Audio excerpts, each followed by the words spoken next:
So, this is your boy, Mr. G. We're on another Road to Freedom vlog. I'm gonna dip back into my story. I'm gonna talk about the cool kid.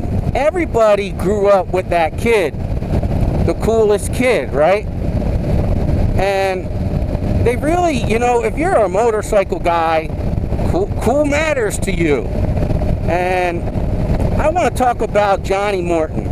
I want to try to do this very respectfully because Johnny's not with us anymore. Now, I knew a lot of cool kids when I was, you know, goofing around in Kensington, Philadelphia on the weekend visiting my mom. But most of my days were spent in Mount Laurel, New Jersey, which was a really nice middle-class suburb. And there weren't a lot of James Dean kind of kids. I mean, we had some kids that were tough to deal with, but not that kind of cool. Johnny Morton, on the other hand, he was that kid, at least in my eyes. You know, the cops didn't want us riding around on motorcycles, so of course Johnny was riding around on motorcycles. If they chased him, you know, we all learned from watching Johnny to keep out for, you know, keep an eye out for the cops. And we would let him know the cops were coming. He would just zip away into the woods because back then, Mount Laurel, New Jersey actually had woods. I'm talking about the 80s now. And, you know, and the cop cars couldn't go in. And I just thought he was the coolest dude. You know, he was the guy that would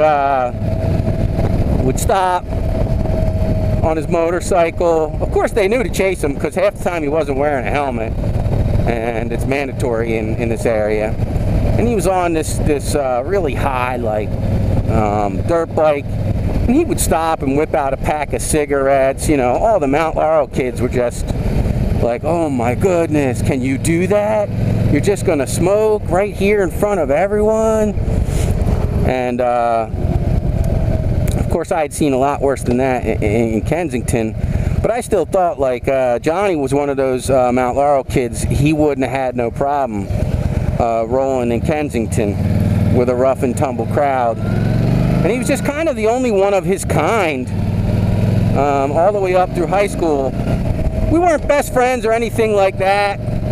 There are people that knew him a lot better than I did, but I got to hang with him a couple times, you know, and go to his house and hang out and cook and eat and talk about stuff we weren't supposed to be talking about. And he would let anybody ride his bike. Half the time he would actually, like, he would call you a coward if it was your turn to get on and you wouldn't get on the bike. And a lot of my my first rides were, you know, Johnny coming through. He lived around the corner, down on Elbow Lane, I think it was. And,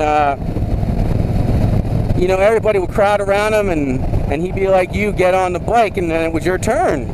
It wasn't like you can't not get on the bike, or you don't deserve to be standing there talking to Johnny. So, he's really a big part of why I need it more. When I got my first bike, which was a Honda, you know, looking back, that was part of the influence, was like taking it a step further and wanting to be that cool kid. I don't think anybody could really ever, you know, be Johnny. He was his own dude, but I could be my version of cool. And so that's kind of why I wanted to talk about Johnny today. This is your boy, Mr. G, trying to find a place to turn around. There's a car behind me and I really shouldn't have done that. Like, share, and subscribe, guys. Trying to build this channel. Who was the cool kid growing up? I know what you're going to say. You were the cool kid growing up. Going through the bank of backwards. Take that, fool. You guys ever do that? I didn't think so. I'm trying to be I'm trying to be the cool kid now. So yeah, Johnny, we miss you, brother. And the time that I got to spend with you, I'm thankful for. Who was your cool kid? Comment section. Let me know. Tell me about him. Was he your big brother? My big brother was definitely one of the cool kids. Johnny Morton, man. The cool kid. Peace.